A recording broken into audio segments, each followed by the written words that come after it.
Oh dear. Okay.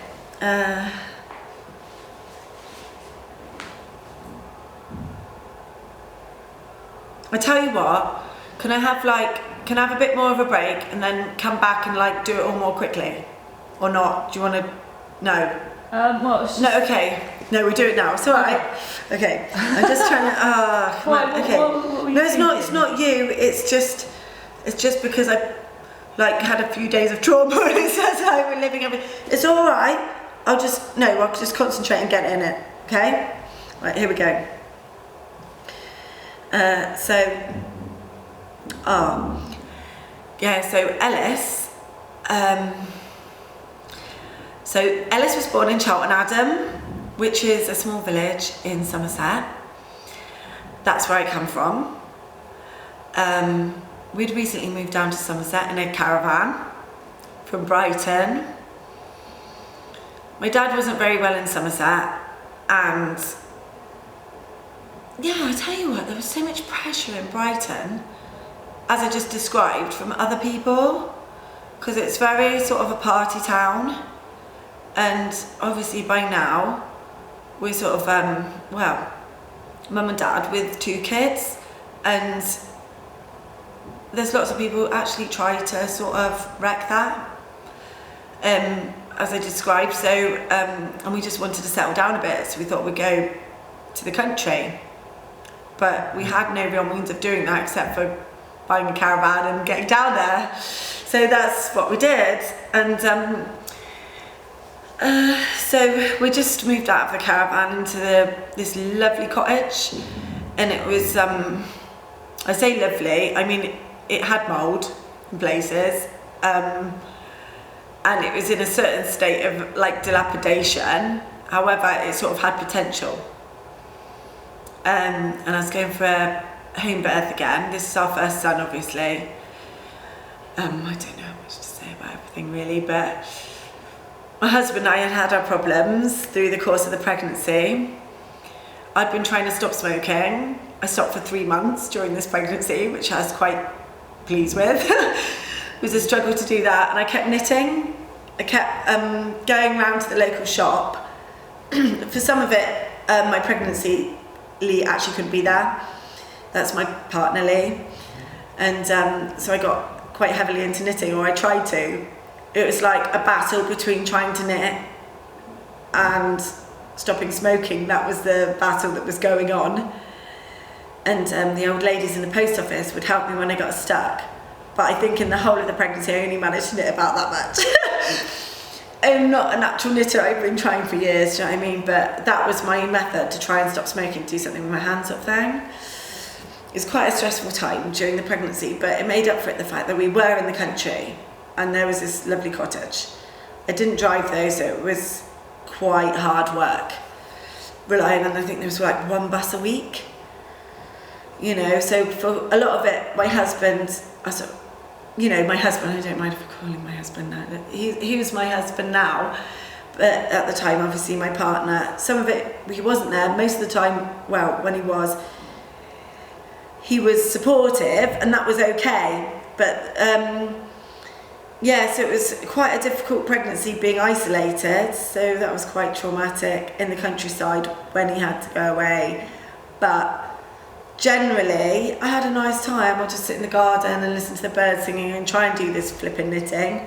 And it was quite a chilled out village for a village actually. They were quite didn't get in your business and stuff. So it was quite nice. Anyway, to get to the point, when he was born, so he was overdue. That's the first sort of traumatic thing about it, is that he was overdue. And this is the first time I'd had an overdue baby. And they sort of tell you all sort of things about you're not doing the best thing for your child if you go overdue. So I did a lot of research to find out if what they're actually telling me was true, or whether they're just trying to get me off the NHS sort of waiting list and get the baby out and get on with the next client. But I thought, well, I've given birth twice. I'm gonna trust my instincts, you know. And I think there was a certain element of because at this time I just sort of actually got involved with the church actually, and I was like, because it was, he was due sort of near December, near Christmas. So at the time I thought, well, he's waiting for Christmas sort of thing. So, and they seem to sort of accept that. You know, if you say, well, he's waiting till Christmas, then they don't bother you so much if you're going overdue, because it's like, oh, okay, then if I get to, you know, to deliver a Christmas baby or something like that, you know. So anyway, so everything was fine with my dad at this point. It was my mum, my relationship had broken down with my mum. And we went round on Christmas Day for a meal. And I think, like, again, you know, knowing like that peace, everything's okay now, everything's okay here. Plus, like, having a big Christmas dinner and a little tot of brandy or something, I went into labour early hours of Boxing Day. But then, yeah, that was all fine. And guess what? The midwife was called Mary. So it was just like perfect. Mary came round and she was really sort of what I call an old school sort of midwife, you know. I don't know why, just sort of get down to it, yeah, do you know what I mean? Straightforward, straight talking sort of person. She was lovely. But it was quite upsetting because my mum had said, yeah, fine, call me anytime, like when you go into labour. So I was in labour from about 4 o'clock in the morning, and then my partner, oh, he's my husband by now. We got married on the 15th of December. I was like massively pregnant. And it was, yeah, really romantic because it was in the church where I got like christened when I was a kid. And I didn't feel sort of embarrassed by the fact that I was massively pregnant. You know, everyone that I felt made me feel really comfortable. I got married in bare feet and it was really, really lovely. So my husband anyways rang my mum at 6 o'clock in the morning and my mum's like, can't I come round later? Can't I come in a bit, sort of thing? It's like, well, no, sorry, you know, the baby's coming now. Could you please come now? She only lived a couple of villages away.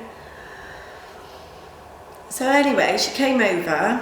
I'm not speaking bad of my friend. I don't want to get, you know what I mean? I'm grateful that she came. But when she got there, she came in the room and she said, she looked at me and she looked at the midwife. She said, well, Ella, this is what you wanted. I was like in loads of pain by this point. And the midwife like shot her a glance like, what? Sorry, pardon me. You know what I mean? Then what do you mean this is what you wanted?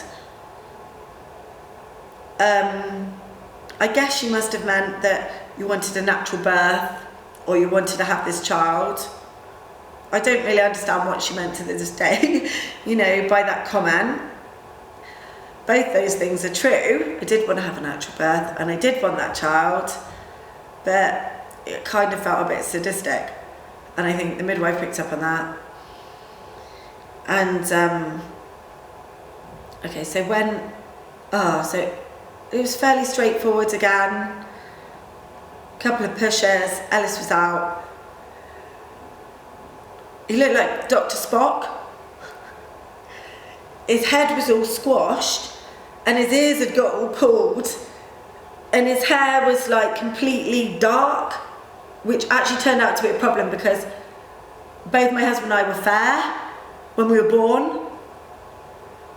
And so it was a bit like, I don't know what's going on, but as it turns out, you know what I mean, we've both gone dark. I hadn't been with anyone else, but it was a bit like weird at the time. And especially because his head was like, and when he cried like I'm not being horrible to Ellis, but he cried like a sort of rainforest bird. Like really high pitched, sort of like, it was like, what have we given birth to? He looks like really bizarre, what's going on, do you know what I mean? And he sounds funny. Well, obviously we loved him to bits, like, it was absolutely our first son, but it was just a bit of a shock, to be honest. I'm just being completely honest, do you know what I mean? He didn't look like the other two had sort of looked, and he had this funny noise that he made, do you know what I mean? And then added to that, it was quite difficult because in this cottage, it was like a coal fire that heated